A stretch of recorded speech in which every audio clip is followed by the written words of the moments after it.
Bonjour à tous, bienvenue si vous nous rejoignez sur RTI 1, bienvenue dans ce journal. Journal que nous commencerons en ouvrant le cahier d'un retour au pays natal. Amadou Gon Coulibaly est rentré à Abidjan, parti il y a 2 mois à Paris pour un contrôle médical. Le Premier ministre est rentré hier après-midi.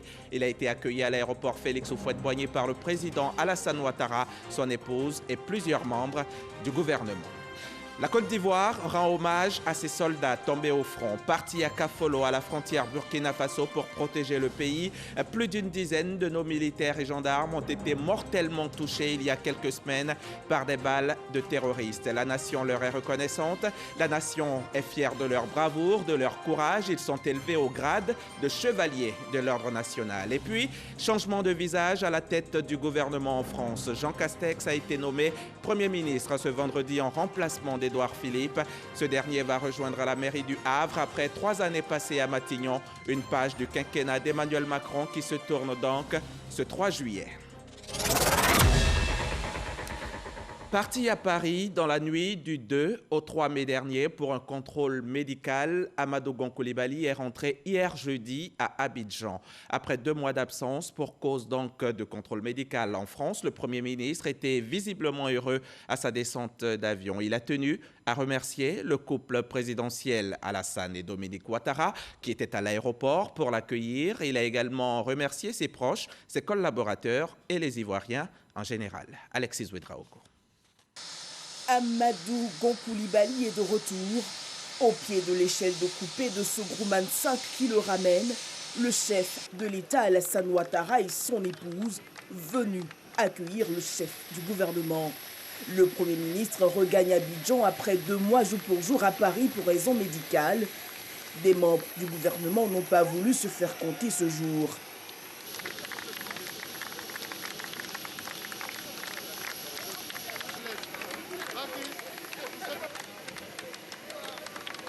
Quand Amadou Gon Coulibaly s'ouvre à la presse, ses mots sont de remerciement pour le chef de l'État. Oui, cela fait 2 mois, depuis le 2 mai dernier, que je suis allé à Paris pour un contrôle médical. Ce contrôle a dû être approfondi, avec un besoin de repos. Et après ce contrôle et ce repos, me voilà de retour en forme.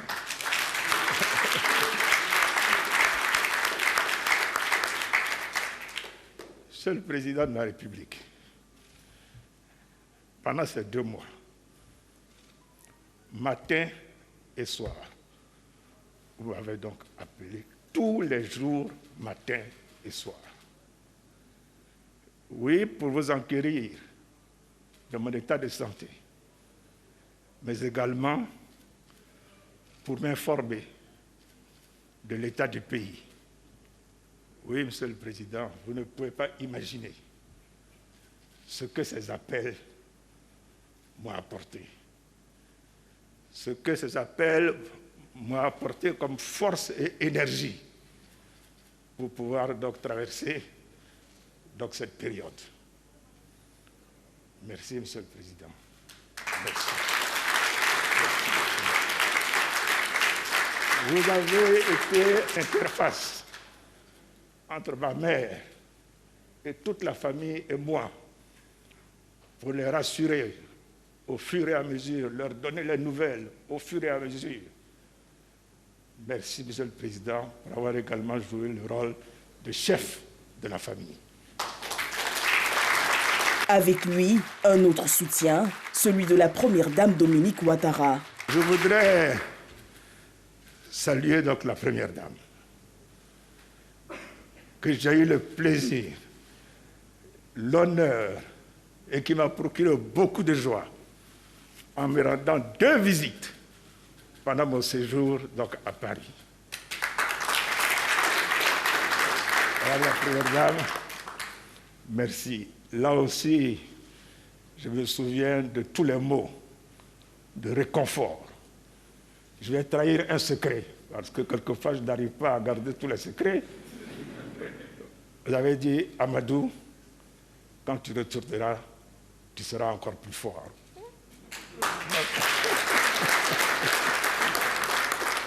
Au nom donc de toute la famille, en mon nom personnel, Assetou est là, mes frères et sœurs, ma mère, au nom de toute la famille, et vous savez qu'elle est grande, je voudrais vous exprimer toute ma gratitude, ma reconnaissance pour votre soutien. Il ne m'a jamais fait défaut et qui a été particulièrement important au cours de ces deux derniers mois. Monsieur le Président, merci, merci, merci. Et je vous demande de dire merci au Président. Monsieur le Président, avec votre permission, je voudrais également saluer tous les membres du gouvernement qui ont été donc à la tâche et de loin, avec les échanges que j'avais avec vous, mais avec le ministre d'État qui a assuré donc mon intérim, j'ai pu voir comment le gouvernement est resté donc à la tâche. Et je voudrais donc en votre nom également féliciter le ministre d'État qui a assuré mon intérim pour l'efficacité avec laquelle il l'a assumé. Merci beaucoup, Ambak. Le chef du gouvernement n'oublie pas le peuple ivoirien mobilisé comme un seul homme pour lui apporter tout le long de son séjour amour et réconfort. Aux frères et sœurs ivoiriens, que de messages reçus, des messages de fraternité, des messages d'amour, des messages de soutien, des messages de solidarité. Je voudrais vous dire que j'ai été profondément touché par tous ces messages qui m'ont permis de savoir qu'il y a un sens quand même donc à la vie, que la fraternité et la solidarité ne sont pas des vains mots. Je voudrais saluer en particulier les artistes et toutes les Ivoiriennes et tous les Ivoiriens de quelque niveau que ce soit. Et j'ai été touché. Tantôt, c'était des messages vidéo. Tantôt, c'était des enregistrements audio. Tantôt, c'était des SMS, des mails. Tous les moyens ont été utilisés pour m'exprimer sympathie, soutien et amour. Pour conclure, Monsieur le Président, je dirais en retour, je vous aime.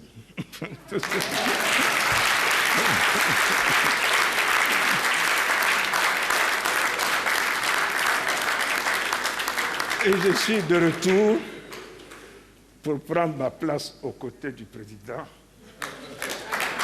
pour continuer l'œuvre de développement et de construction de notre pays, la Côte d'Ivoire.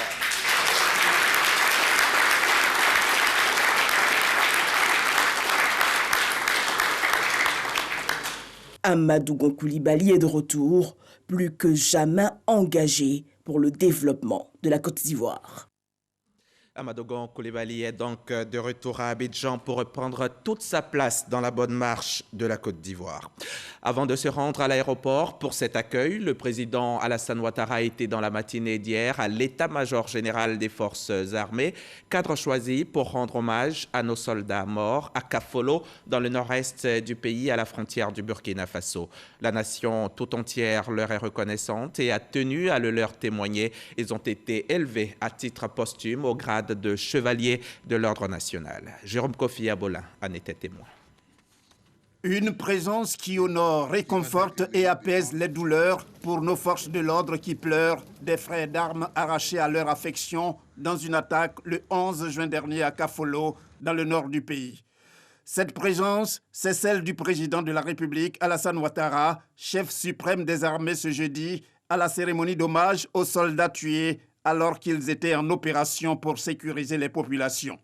À travers le chef de l'État, c'est toute la nation entière reconnaissante qui salue la mémoire de ces soldats au nombre de 14, dont 13 militaires et un gendarme. Braves soldats, vous avez donné vos vies pour la liberté et la sécurité des personnes que vous ne connaissez pas. Vous l'avez fait par devoir.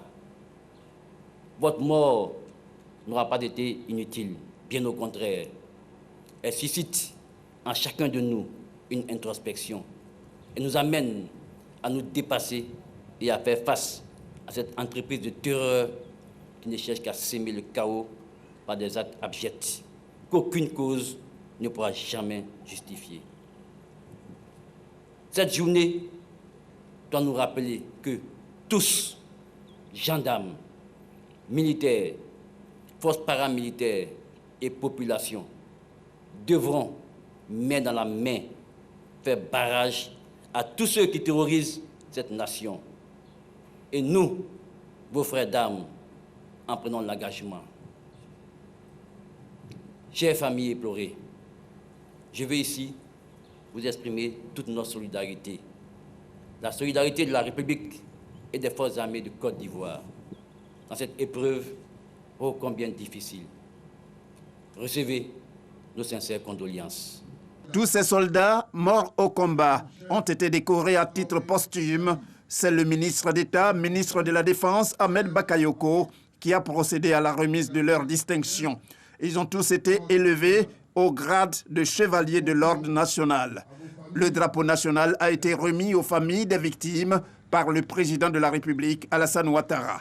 Le chef de l'État a aussi déposé une gerbe de fleurs sur la stèle dédiée aux morts à la place d'armes générale Thomas Dakin, dans l'enceinte de l'état-major général des forces armées, au camp Gallieni, où s'est déroulée la cérémonie. Vous l'avez vu, l'État rend hommage à ces soldats tombés sur le champ de bataille. Je vous propose de retourner à l'état-major général des forces armées. Cette fois, on y retrouve Abou Sanogo, qui était également sur place lors de cette cérémonie remplie d'émotions.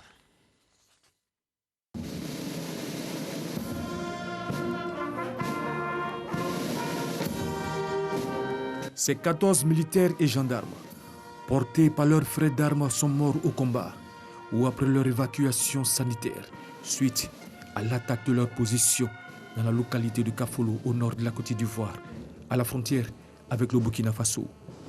C'était dans la nuit du 10 au 11 juin dernier. Les forces armées ivoiriennes et la nation leur rendent hommage en présence du président de la République, Alassane Ouattara, chef suprême des armées. Des familles anéanties par la douleur et la tristesse, les sanglots et le chagrin. Moment de grande émotion. L'hommage concerne 11 militaires du bataillon d'artillerie sol-air, 2 du 4e bataillon d'infanterie de Korogo et un gendarme de l'escadron mobile de Kong. L'appel aux morts et la sonnerie aux morts pour l'ultime hommage de la nation et de l'institution à laquelle ils appartenaient et pour laquelle ils ont payé le prix du sang.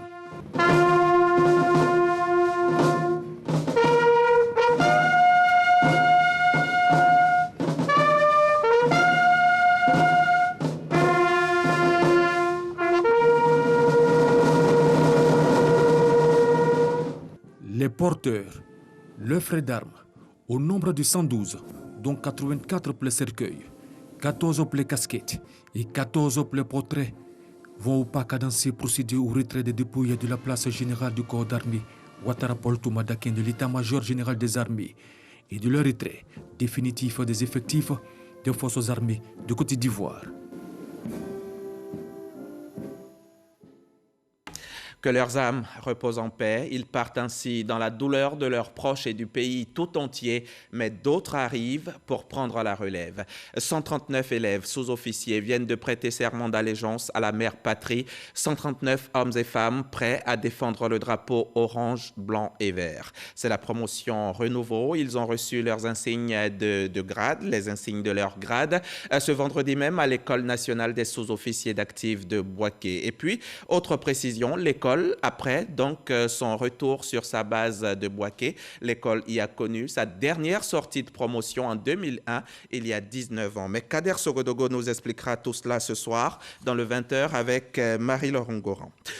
La pollution occasionnée par la prolifération des sacs en plastique et surtout par leur abandon au gré des vents et des courants menace fortement la biodiversité. Entre 1960 et 2000, le tonnage d'ordures ménagères produit a doublé. Les sacs en plastique présentent le double des avantages d'être très peu biodégradables et de se disperser très facilement au gré des vents et des courants. Réduisons notre empreinte plastique. Le thème choisi cette année par les Nations Unies dans le cadre de la célébration de la Journée mondiale sans sachets plastique. Une journée célébrée en Côte d'Ivoire, occasion pour la ministre de l'Assainissement et de la Salubrité, Anne-Désirée Ouloto, d'attirer l'attention sur le danger que représente le plastique pour l'environnement et la santé. La dissémination des sachets plastiques dans la nature réduit la perméabilité des sols, obstrue les ouvrages d'assainissement et impacte ainsi leur bon fonctionnement. Par ailleurs, la pollution plastique dégrade la qualité des sols et menace de très nombreuses espèces animales. Sur le plan sanitaire, la stagnation des eaux de pluie provoquée par les sachets plastiques crée des gîtes larvaires pour les vecteurs de maladies telles que le paludisme, un des fléaux des temps contemporains. En Côte d'Ivoire, anticipant la menace devenue de plus en plus grande des déchets plastiques sur l'environnement immédiat des populations, le président de la République, Alassane Ouattara, a par décret interdit la production, l'importation, la commercialisation, la détention et l'utilisation des sachets plastiques au niveau national. La ministre de l'Assainissement et de la Salubrité, Anne-Désirée Ouloto, appelle chacun des Ivoiriens à travailler main dans la main pour construire des villes plus sûres et plus durables sans sachets plastiques. Ce 3 juillet est donc la journée mondiale sans sac plastique. Les sacs en plastique pourraient assez facilement être remplacés par des sacs réutilisables et recyclables, voire par des emballages papier, même si ces derniers ne sont pas une panacée. On dit souvent qu'on ne fait pas d'omelette sans casser les œufs. C'est à peu près pareil pour le développement. Le développement nécessite quelques aménagements. Abidjan est en train de se doter d'un 4e pont pour améliorer la fluidité dans la métropole. Pour cela, plusieurs dizaines de ménages ou d'entreprises installées dans l'emprise de l'infrastructure ont été indemnisés. Et le 8 juillet prochain, dans quelques jours seulement, les habitations et autres commerces dans la zone de Bromakoté à Atekoubé seront démolis. Les habitants ont été, une fois de plus, invités à quitter les lieux. Boribana, commune d'Atekoubé. Les traces du récent déguerpissement lié aux travaux du 4e pont encore visibles, en face et séparés par la voie express, Bromakoté, et des riverains bien inquiets. La SINA est vendeur de pneus. Il fait partie des 42 locataires d'activités commerciales priés de libérer les emprises dans le cadre des prochains travaux d'aménagement du viaduc, et cela dans la continuité des travaux. Et le temps presse. La démolition a lieu le 8 juillet prochain. Bon, actuellement, j'ai à peu près 2000 pneus. Voilà, donc on nous dit qu'on va nous payer, donc on attend cet argent pour prendre les marchandises pour partir. Des magasins, des commerces et des habitations. Au total, 143 ménages et 16 bâtiments ou immeubles concernés. La rencontre avec l'administrateur chargé de la réinstallation des personnes impactées consiste donc à recenser les différentes préoccupations, mais surtout à sensibiliser. Les bâtiments qui sont concernés par ces opérations de démolition, les personnes propriétaires de ces bâtiments ont été indemnisées depuis les mois d'octobre jusqu'à décembre. Les derniers ont été payés au mois de décembre. Donc pratiquement depuis plus de 6 mois, les paiements ont été effectués. Les mises en demeure ont été signifiées aux intéressés et donc nous sommes dans la phase de sensibilisation. Des propriétaires indemnisés, mais pas tous les locataires, ils disent leurs préoccupations.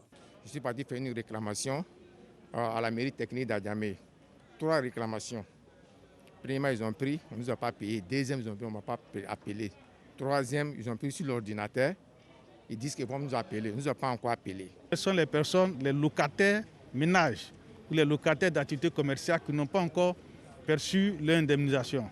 Et nous avons donné l'assurance que, conformément au protocole, la libération de l'emprise est faite lorsque les papes ont été entièrement indemnisés. Et cela va se faire le plus rapidement possible avant le mercredi. Le projet de transport urbain d'Abidjan, PTUA, est chargé de l'exécution des travaux. Il s'agit d'un plan d'action de réinstallation qui comprendra des voies d'accès, des accotements et une bande d'emprise. Les travaux commenceront après l'indemnisation de toutes les personnes impactées. Une dernière tournée de sensibilisation et de contrôle est prévue pour ce lundi 6 juin 2020. On est bien mieux quand on est en bonne santé, mais le coronavirus veut tous nous empêcher de l'être. Pour l'éviter, il faut simplement dire non en suivant quelques petits gestes barrières.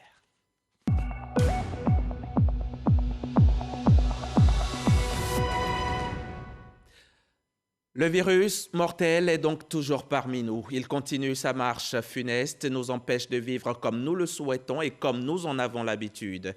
Hier encore, 290 nouveaux cas de contamination ont été enregistrés en Côte d'Ivoire. Aucun décès, heureusement, et surtout, on compte 279 patients guéris rien qu'en 24 heures. Le ministère de la Santé et de l'Hygiène publique a enregistré ce jour, jeudi 2 juillet 2020, 290 nouveaux cas de Covid-19 sur 1608 échantillons prélevés, soit 18% des cas positifs.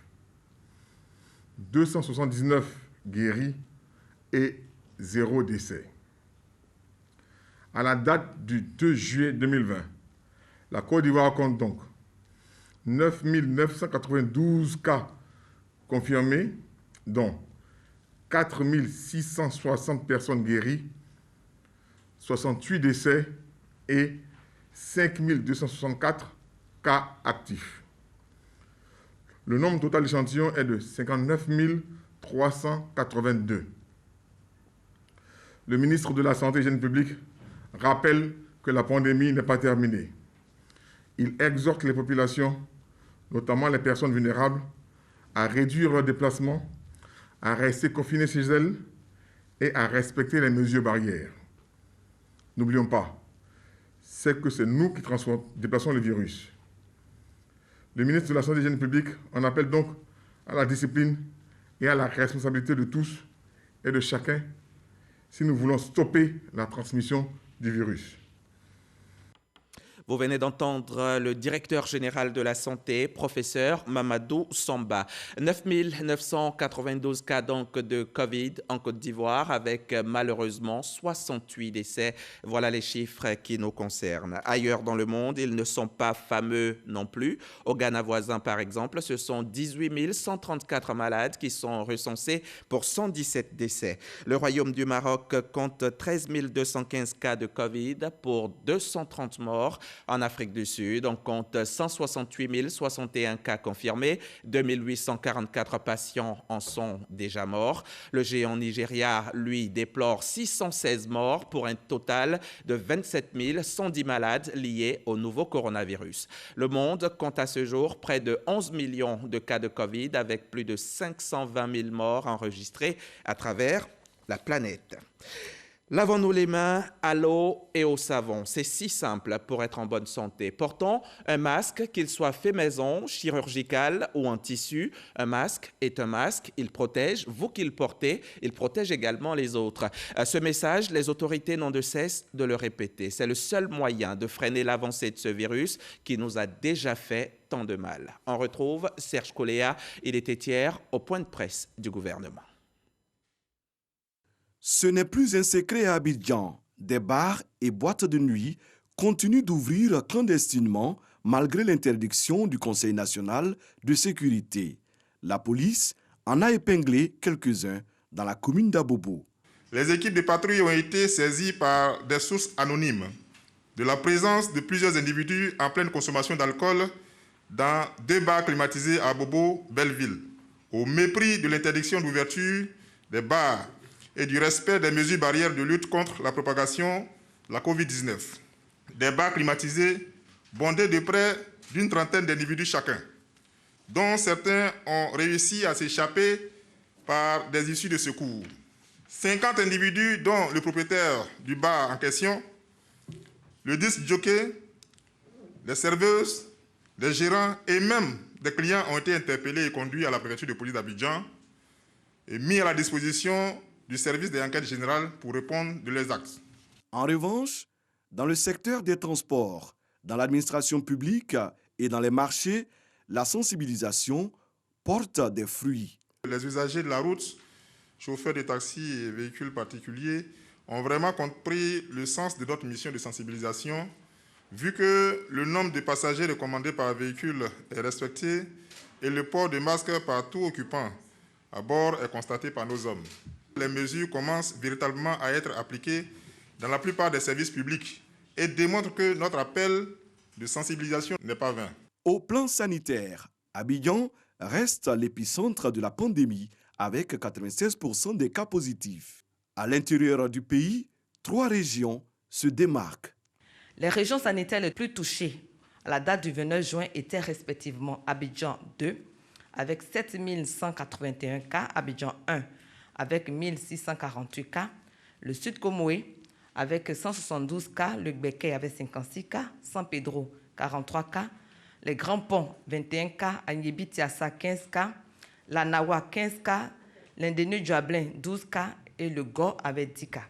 Selon la représentante du ministère de la Santé et de l'Hygiène publique, la Côte d'Ivoire fait partie aujourd'hui des 10 pays d'Afrique les plus touchés. L'application stricte des gestes barrières s'impose à tous pour inverser la tendance.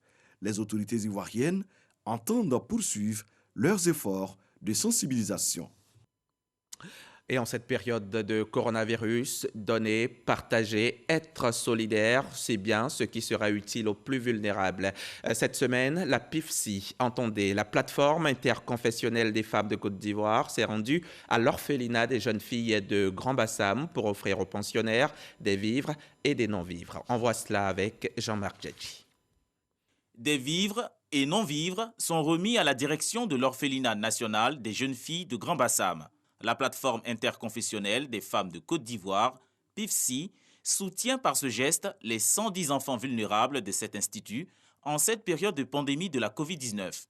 Le personnel de cet orphelinat est instruit sur les mesures barrières édictées par le gouvernement comme le lavage des mains, la distanciation sociale et le port du masque.